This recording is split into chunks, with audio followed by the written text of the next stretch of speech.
Hi there and welcome to Gaining Vision. I'm Melanie. Have you had an opportunity to subscribe to the channel? If not, take a second, hit subscribe, and please don't forget to like and share. Okay, so you knew I had to do a video on the US election. I just couldn't keep my mouth shut. I am in disbelief. I just shake my head at how things have gone so crazy. Now, I know politics, there's two sides. Everybody either wants Democrats or Republicans. I get it. And nobody wants to lose. But democracy is a process. And from what I can gather, it was a very successful process. The votes were cast and people came out in droves because they wanted their vote to count. And I'm not going to get into the whole side of who the people should have picked, because that's not my decision. You know, Trump, Biden, whoever. My point of this whole session today is the fact that democracy is important. It's important for people to trust the system, to trust that their vote will count, and to trust that they can be a part of making a decision for a country, for a city, for whatever. And the fact that their vote has been questioned, whether because it was sent in by mail or perhaps there was some conspiracy, it really attacks the democratic process.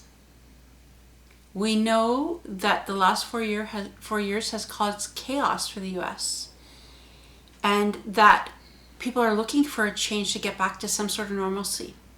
But there was still a lot of people that voted for Trump, a lot of people. So perhaps they're not quite ready for that change.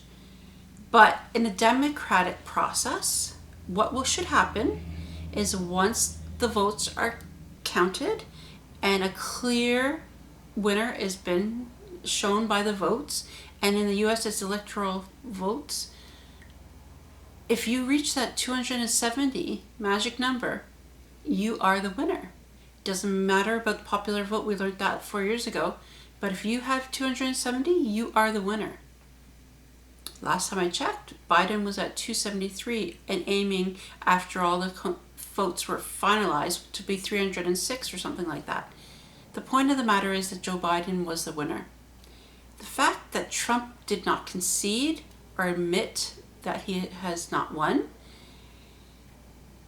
there's a lot of things I could say about that, but the fact is that he's going against democracy. Because the process has to be a smooth transition for the next president to learn about what some of the threats are, where the world is, especially during the pandemic. And there should be a smooth transition. The president doesn't have to like the results, but he does have to follow tradition and the democratic process. What's happening in the US, unfortunately, is questioning so many things. In places where democracy reigns, we are very comfortable that, okay, there'll be a smooth transition and the winner will be the next one, 4 years, and then there's another vote. So that's the way it works. When it comes to dictatorship, they're in for as long as they want. And it's almost as if Trump is wanting that, but that's just not the way the states do it.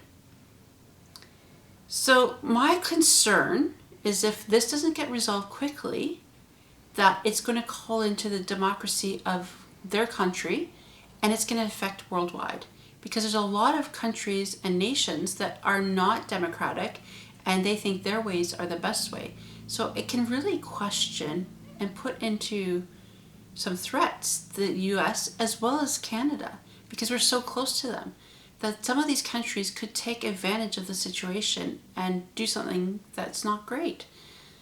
So I would hope that anybody involved in the Republican Party will take the side of democracy and stand up for what's right. Have your voice heard. I know it may be against what the current president is saying, but stand up for the right of democracy, because that is what the people of your country are voting for.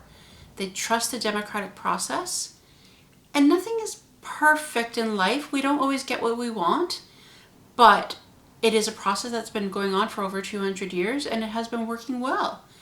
4 years ago, people were not happy with the vote, but they conceded to it because that was a democratic thing to do. We know we'll be hearing about this for the next 4 years anyway, so let's just get on with it. As somebody that's from a different country, we still listen to it in the news, we hear about it, and we just sit back and go, what's going on? It makes me very, very, very proud to be Canadian and happy that I don't have to listen to the circus of the US politics. But then again, some people in the US enjoy it, and that's their prerogative. What are your thoughts on the US election? Has it affected you at all? Do you think it's going to end smoothly, or do you think there's more to come? I'd love to hear your feedback and thoughts on it. Until next time, please don't forget to subscribe to the channel, like and share, and I'll see you next time.